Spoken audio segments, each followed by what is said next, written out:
기도하겠습니다. 하나님 아버지, 오늘도 우리에게 예배할 수 있도록 환경과 여건을 허락해 주시니 감사합니다. 이 시간에 말씀에 빛을 비춰 주시어 진리를 깨닫게 하시고 좌절하고 낭망한 이들이 말씀을 통해 힘을 얻게 하시고 상한 심령이 치유되게 하시고 말씀으로 계시하신 하나님의 음성을 듣게 하시고 들은 말씀에 순종하게 하시어 새롭게 되는 은혜의 시간 되게 하시옵소서. 예물을 하나님께 드립니다. 기쁘게 받아 주옵시고 여러 감사의 제목과 간구의 제목을 달아 드리오니 응답해 주시고 하나님의 섭리를 경험케 하시옵소서. 이제 말씀을 상고할 때에 진리의 영께서 함께 하시어 바로 듣고 바로 깨달아 바로 행할 수 있도록 인도해 주시옵소서. 예수님의 이름으로 기도합니다. 아멘. 계속해서 민수기로 설교하고 있습니다. 민수기란 어떤 책이라고 했죠? 애굽을 빠져나온 이스라엘이 가나안 땅을 향해 가는 여정을 기록한 책, 이렇게 말씀을 드렸죠. 가나안 땅을 향해 가는 여정이란 하나님의 인도하심에 달려 있었습니다. 오늘은 이스라엘을 어떻게 하나님께서 인도하셨는지 말씀을 통해 살펴보겠습니다. 민수기 9장 15절 16절인데요. 함께 읽습니다. 성막을 세운 날에 구름이 성막 곧 증거의 성막을 덮었고 저녁이 되면 성막 위에 불 모양 같은 것이 나타나서 아침까지 이르렀으되 항상 그러하여 낮에는 구름이 그것을 덮었고 밤이면 불 모양이 있었는데. 성막을 세운 날에, 성막이 뭡니까? 이렇게 생긴 거라고 했죠. 이 그림 여러 번 보셨죠? 그런데요, 구름이 성막을 덮었다고 합니다. 밤에는 어땠을까요? 불처럼 보이는 모양으로 성막을 떠나지 않았습니다. 한마디로 낮이든 밤이든 늘 구름이 성막을 덮었다는 거죠. 이게 무슨 뜻이었을까요? 대관절 왜 이런 일이 있었던 걸까요? 이 문제에 답하려면 우리는 먼저 구름에 대해서 생각해 봐야 합니다. 구름이 뭘 상징했을까요? 하나님의 임재를 상징했습니다. 그럴 수밖에 없겠죠. 하나님은 인간이 눈으로 볼 수 없는 분 아닙니까? 그러니 하나님께서 당신의 임재를 드러내시려면 사람이 눈으로 볼 수 있는 존재를 사용하셔야 했죠. 이스라엘 백성들한테는 구름이 그런 존재였던 겁니다. 게다가 구름을 보려면 고개를 들어서 하늘을 쳐다봐야 했죠. 당연히 구름이란 하늘에서 늘 이스라엘을 쳐다보시고 늘 이스라엘을 지켜보면서 다스리시고 늘 만나와 메추락이라는 먹을 걸 내려주시는 하늘에 계신 분 여호와 하나님을 항상 떠올리게 하는 게 구름이었던 겁니다. 그러니 하나님께서는 눈으로 볼 수 있는 구름으로 당신의 임재를 드러내신 거고요. 밤에는 구름을 볼 수는 없으니까 불 모양으로 드러내신 거죠. 낮에는 구름이, 밤에는 불로 당신의 임재를 드러내신 건요, 하나님께서 한시도 이스라엘을 떠나지 않으시고 그들과 함께 계시며 그들과 함께 그들을 지키고 계신다는 걸 알려주신 겁니다. 그렇습니다. 이스라엘은요, 아무 자원도 없고 자기들을 지킬 성벽도 세울 수 없는 어디에 있었습니까? 광야에 있었습니다. 하지만 하나님이 친히 그들을 위한 충분한 자원이 되어주셨습니다. 위협을 막는 성벽이 되어주셨죠. 만약에요, 하나님이 광야에서 이스라엘을 보호하고 인도하지 않으셨다면 이스라엘은 결코 살아갈 수도 행진할 수도 없었을 겁니다. 그렇습니다.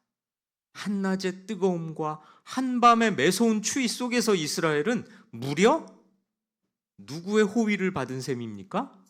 무려 하나님의 호위를 받은 셈이죠. 성도 여러분, 이 장면은 우리에게도 말씀합니다. 광야와도 같은 인생길을 걷고 계십니까? 그렇다면 갈망해야 할 것은 바로 하나님입니다. 하나님의 임재를 구해야 합니다. 그때 힘겨운 광야는 하나님을 경험하는 성소가 될 겁니다. 광야는 어떤 곳입니까? 물도 풀도 없는 땅입니다. 길도 끝도 보이지 않는 미지의 땅이죠. 하지만 하나님이 친히 목자가 되신다면 두려워할 것이 없습니다. 오히려 광야가 푸른 초장이 될 겁니다. 여러분, 이 말씀을 명심하시기 바랍니다. 그런데요, 오늘날 많은 성도들이 이 사실을 망각합니다. 하나님께서 늘 내 곁에 머물고 계신데도 마치 하나님이 안 계신 것처럼 행동합니다. 왜요? 왜 그럴까요? 하나님은 눈에 보이지 않는 분이기 때문입니다. 그러니 눈에 보이는 것, 돈, 인간관계, 지위 이런 것들을 의지하죠. 그런 것들이 당장 문제를 해결해 줄 것처럼 생각합니다. 그런 것들이 채워져야 내 인생의 안전이 보장된다고 생각하죠. 그러니 그런 것들부터 손에 쥐려고 합니다. 그러면서 하나님을 은근슬쩍 뒷전에 두죠. 우선순위가 하나님이 아니라 눈에 보이는 좋은 것들이 되는 겁니다. 구름과 불로 이스라엘과 언제나 함께 하셨던 하나님이 지금 우리에게도 똑같이 동행하고 싶어 하시는데 무지하고 악한 우리가 그 하나님의 동행을 거부합니다. 모른 채 해버리죠. 그건요, 우리와 함께 하신 하나님을 아주 불쾌하게 만드는 겁니다. 하나님께서 늘 우리와 함께 하시고 함께 하고 싶어 하시고 또 그 하나님의 임재를 계속해서 말씀으로 알려주시는데 우리가 거부하고 모른 척 해버리는 건 하나님을 아주 기분 나쁘게 하는 죄악이죠. 하나님 앞에 아주 불경스러운 죄악인 겁니다. 성도 여러분, 구름과 불로 이스라엘과 함께 하셨듯이 지금 여러분의 삶에서 하나님께서 함께 하기를 원하신다는 걸 명심하시기 바랍니다. 이어지는 말씀 함께 읽습니다. 구름이 성막에서 떠오르는 때에는 이스라엘 자손이 곧 행진하였고 구름이 머무는 곳에 이스라엘 자손이 진을 쳤으니 이스라엘 자손이 여호와의 명령을 따라 행진하였고 여호와의 명령을 따라 진을 쳤으며 구름이 성막 위에 머무는 동안에는 그들이 진영에 머물렀고. 이스라엘 백성들은요, 가나안 땅을 향해 이동을 해야 했죠. 그런데요, 행진을 계속 해야 할 때가 있었고 진을 치고 머물러야 할 때가 있지 않았겠습니까? 그 모든 건 뭐에 따라 결정됐을까요? 구름에 따라 결정되고 진행됐습니다. 구름이 떠오르면 행진을 했고 구름이 머무르는 곳에 진을 쳤습니다. 여호와께서 명령하시는 대로 행진하고 진을 쳤던 거죠. 그렇습니다. 하나님은요, 우리의 인생이라는 배를 운항하는 선장이십니다. 여러분, 이 찬양 좋아하시지 않습니까? 주님 말씀하시면 내가 나가리라. 주님 뜻이 아니면 내가 멈춰서리라. 여러분, 이 찬양이 진심이 되려면 실제로 그렇게 하셔야 합니다. 아무리 찬양을 부르면서 눈물을 흘리고 가슴에 손을 얹고 뜨겁게 이 노래를 불러도 그렇게 하지 않으면 그건 감상일 뿐이고요, 위선인 겁니다. 하나님의 말씀대로 하는 자가 하나님이 기뻐하시는 자고 결국 하나님의 나라에 들어갈 자입니다. 이 명확한 진리를 받아들이시기 바랍니다. 이 진리가 옳다는 건요, 우리 일상에서도 흔히 유추할 수 있을 정도입니다. 제가 악기를 가르칠 때 일인데요, 어떤 청소년한테 드럼을 가르칠 때 일입니다. 이 친구는요, 드럼을 이렇게 쳐라 가르쳐주면 제 앞에서는 네 그럽니다. 하는 신용을 하죠. 그런데요, 제가 잠깐만 눈을 돌리면 지 하고 싶은 대로 합니다.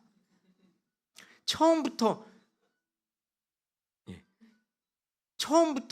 아니 전도사님 그렇게 저는 그 방법에 동의 못합니다. 처음부터 그러든가. 그러면 소통이라도 할 수 있잖아요. 근데 제 앞에서는 네 그래 놓고 잠시만 눈을 돌리면 딴 걸 하고 있습니다.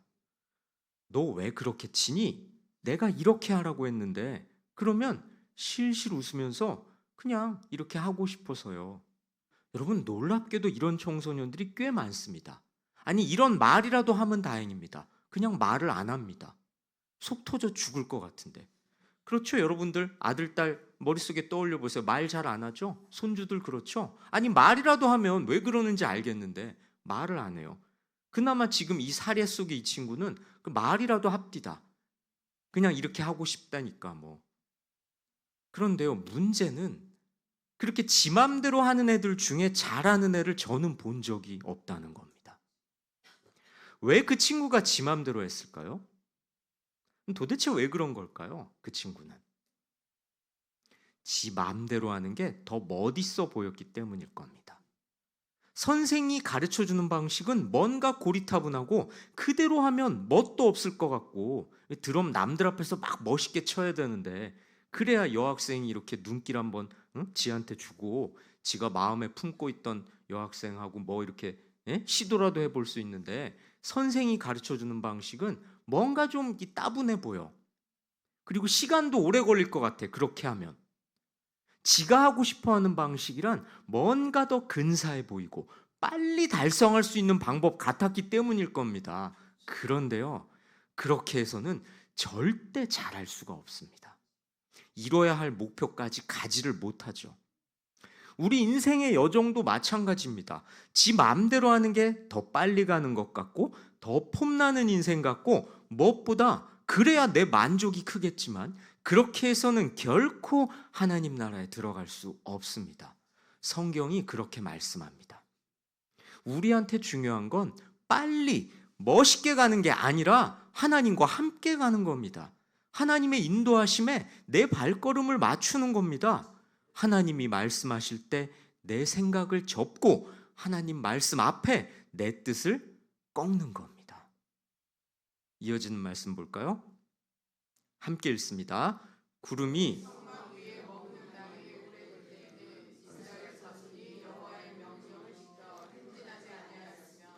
혹시 구름이 성막 위에 머무는 날이 적을 때에도 그들이 다만 여호와의 명령을 따라 진영에 머물고 여호와의 명령을 따라 행진하였으며 혹시 구름이 저녁부터 아침까지 있다가 아침에 그 구름이 떠오를 때에는 그들이 행진하였고 구름이 밤낮 있다가 떠오르면 곧 행진하였으며 약속의 땅에 이를 때까지 구름이 앞서가면서 이스라엘을 인도합니다. 이스라엘은요, 구름이 성막 위에 오래 머물 때는 행진하지 않습니다. 구름이 떠오르는 것과 머무르는 것에 자신들의 운신을 맞춥니다. 행진의 보폭을 맞추죠. 그렇습니다. 하나님께서는요, 방향만 알려주신 게 아니고요, 떠날 때와 머물 때를 정해주십니다. 그럼으로써 밤과 낮의 행진을 안전하게 지켜주시죠. 성도 여러분, 이 장면은 우리에게 분명한 교훈을 줍니다. 우리가 구해야 할 건 하나님의 인도하심이라는 거죠. 여러분, 광야와도 같은 험한 시간을 지나고 있습니까? 어서 빨리 이 광야를 벗어나고 싶습니까? 그러시다면 상황이 변하기를 바라지 마시고요. 주님의 구름을 구하십시오. 무슨 말이냐고요? 하나님이 내 인생의 주도권을 갖고 계시니 하나님의 인도하심에 내가 순종할 수 있도록 주의 간섭을 구하시라는 말입니다. 그러니에게 하나님께서는 어디로 가야 되고 어디서 멈춰야 하는지 알려주실 겁니다. 하나님의 인도를 구하고 있습니까? 말로만 구하면서 사실은 하나님의 눈을 피하고 있다면 은근슬쩍 하나님의 간섭이 아니라 내 뜻대로 되도록 도모하고 있다면 그건 하나님의 인도를 구하는 게 아닙니다. 오히려 하나님을 불쾌하게 만들 뿐이죠. 성도 여러분, 우리는 명심해야 합니다. 광야 같은 인생 여정에서 중요한 건 빨리 가는 게 아니라 하나님과 함께 가는 겁니다. 구름이 이스라엘보다 앞서가며 인도했듯이 우리는 주님보다 앞서지 말아야 합니다. 그런데요, 많은 성도들이 주님보다 앞서갑니다. 오히려 내 가는 길에 주님이 따라오시길 구합니다. 내가 일단 방향을 잡아놨으니 주님은 말없이 그냥 나를 따라오시다가 내가 필요할 때 주님께 도움을 요청하면 그때 비로소 나타나셔서 내 뒤에서 나를 밀어주시길 바랍니다. 평소 때 나타나시는 건 오히려 불편해. 내가 가는 길에 방해되는 것 같아. 시시콜콜 물어보기도 싫고 그냥 내 맘대로 일단 할 테야 주님이 따라와 주시기를 구합니다. 내 마음대로 가고 있던 길에 오히려 힘을 더해 주시길 바라죠. 성도 여러분, 그건 신앙이 아닙니다. 여러분의 삶의 방향과 보폭은 어떻습니까? 여러분의 선택과 결정의 기준은 뭡니까? 앞서가시는 주님을 따라가고 있습니까? 말씀 보겠습니다. 함께 읽습니다. 이틀이든지 한 달이든지 1년이든지 구름이 성막 위에 머물러 있을 동안에는 이스라엘 자손이 진영에 머물고 행진하지 아니하다가 떠오르면 행진하였으니 곧 그들이 여호와의 명령을 따라 진을 치며 여호와의 명령을 따라 행진하고 또 모세를 통하여 이루신 여호와의 명령을 따라 여호와의 직임을 지켰더라. 이스라엘은요, 한 곳에 아무리 오래 머물렀어도 구름이 떠나지 않으면 이동해선 안 되었습니다. 구름이 떠오른다면 어제 저녁에 진을 쳤어도 다시 출발해야 했죠. 하나님께서는 임재의 상징인 구름을 통해 이스라엘 백성의 보폭과 걸음새, 걷는 속도와 방향까지 정해주셨습니다. 이스라엘의 광야 여정은 오로지 하나님이 결정하셨죠. 지금도 마찬가지입니다. 하나님은요, 우리 인생의 방향과 속도를 결정하십니다. 그렇습니다. 내 삶이요, 내가 뜻한 곳으로, 내가 원하는 속도로 흘러가지 않을 때가 많습니다. 너무 급작스러운 일을 겪을 땐 혼란스럽습니다. 아무것도 이루어지지 않으면 답답하죠. 하지만요, 그런 내 인생도 사실 하나님이 방향을 잡으시고 가장 적절한 속도로 운행하고 계십니다. 설령 아무렇게나 표류하는 것처럼 느껴질지라도 우리 인생은 하나님의 섭리 안에 있는 겁니다. 그러니 인생이란 여정에서 중요한 건 빨리 가는 게 아니라 하나님을 따라가는 겁니다. 여러분, 길이 막히고 일이 안 풀릴 때 여러분의 첫 반응은 뭡니까? 하나님의 길과 내가 원하는 길이 달랐음을 인정하셔야 합니다.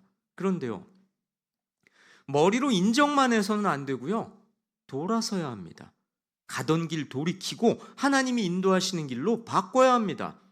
최적의 속도와 방향으로 이끄실 하나님을 믿고 말씀에 순종하는 성도가 되어야 합니다.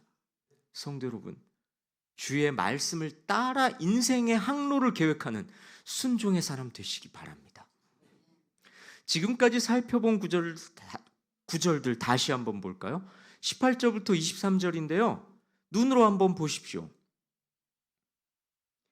이 단락에서 반복되는 말이 있습니다. 뭘까요? 예, 여호와의 명령을 따라, 여호와의 명령을 지켜. 이 말이 8번이나 반복됩니다.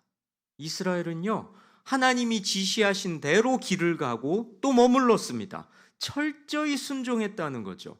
이건요, 완전한 순종만이 두려운 광야를 지나 약속의 땅에 성공적으로 이르게 할 수 있다는 뜻입니다. 성도 여러분, 우리 또한 마찬가지입니다. 하나님께 철저히 순종함이 바로 하나님과 동행하는 것이고, 그것이 바로 광야 같은 인생을 지나는 성도의 법칙입니다. 여러분, 앞서가시는 하나님 말씀에 순종하고 있습니까? 광야 같은 인생길에서 하나님의 도우심을 믿는 성도라면 하나님의 말씀대로, 하나님의 뜻대로 행하고 있는지 스스로를 점검하셔야 합니다. 말씀에 순종한다면 하나님께서 당신의 때에 맞춰 도우실 겁니다. 순종하는 자는 하나님의 손길을 경험할 겁니다. 하나님의 도움이 전혀 느껴지지 않는다고요? 그러시다면 하나님의 뜻이 아니라 자신이 원하는 바를 행하고 있을 가능성이 높습니다. 성도 여러분, 오늘 우리는 구름이 이스라엘을 이끌고 약속의 땅으로 나아가는 장면을 살펴봤습니다. 이스라엘이 행진을 하고 안 하고는 성막 위의 구름에 따라 결정됐죠. 이건요, 이스라엘과 함께 하시는 하나님의 뜻에 따라 결정됐다는 겁니다. 이스라엘은 가거나 멈추라는 하나님 명령에 철저히 따라야 했습니다. 이 명령을 지켜야 이스라엘은 광야의 여정을 무사히 통과할 수 있었습니다. 약속의 땅 가나안으로 가는 여정이란 함께 하시는 하나님께 순종해야 하는 여정이었죠. 성도 여러분, 이 장면이 우리에게 주는 교훈은 분명합니다. 우리는요, 하나님께서 우리와 함께 해달라고 부르짖을 일이 아닙니다. 우리와 함께 하길 원하시는 하나님의 말씀에 순종함으로 계속해서 하나님의 인도를 받는 인생을 살아야 합니다. 하나님의 인도를 받기를 원한다면 순종의 길을 걸어야지, 순종하지 않으면서 내 뜻을 앞세우고 하나님을 그 뒤에 두면서 그래도 하나님께서 함께 하실 거라 믿는 건 나 혼자만의 착각일 뿐입니다.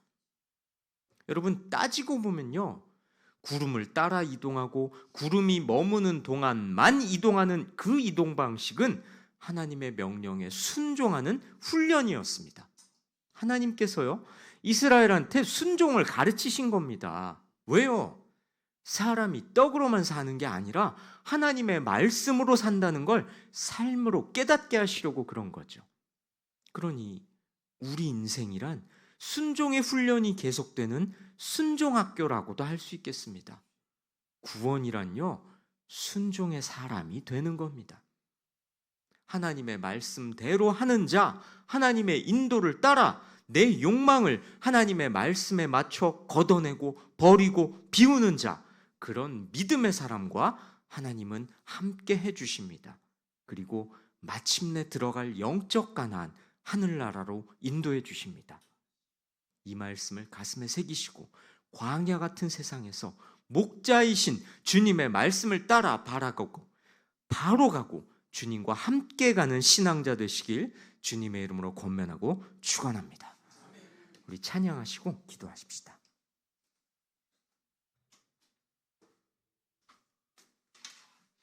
여러분, 이 찬양